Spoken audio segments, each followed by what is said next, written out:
Bahrain വിമാനത്താവളം വഴി യാത്ര ചെയ്തവരുടെ എണ്ണത്തിൽ ഗണ്യമായ വർധനയെന്ന് കണക്കുകൾ. യാത്രാ വിമാനങ്ങളുടെയും ചരക്ക് വിമാനങ്ങളുടെയും എണ്ണത്തിൽ വർധനവുണ്ടായി. ജൂൺ മാസത്തെ കണക്കുകൾ പ്രകാരം 7,80,771 പേരാണ് ബഹ്റൈൻ അന്താരാഷ്ട്ര വിമാനത്താവളം യാത്രക്കായി ഉപയോഗിച്ചത്.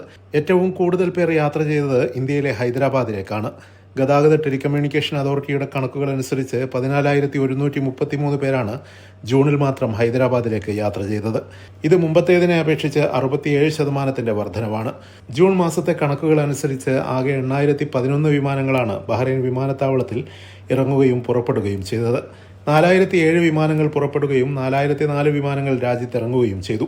30,351 ടൺ സാധനങ്ങളും മെയിലുകളും കഴിഞ്ഞ മാസം മാത്രം വിമാനത്താവളം കൈകാര്യം ചെയ്തു. Media 1 Bahrain.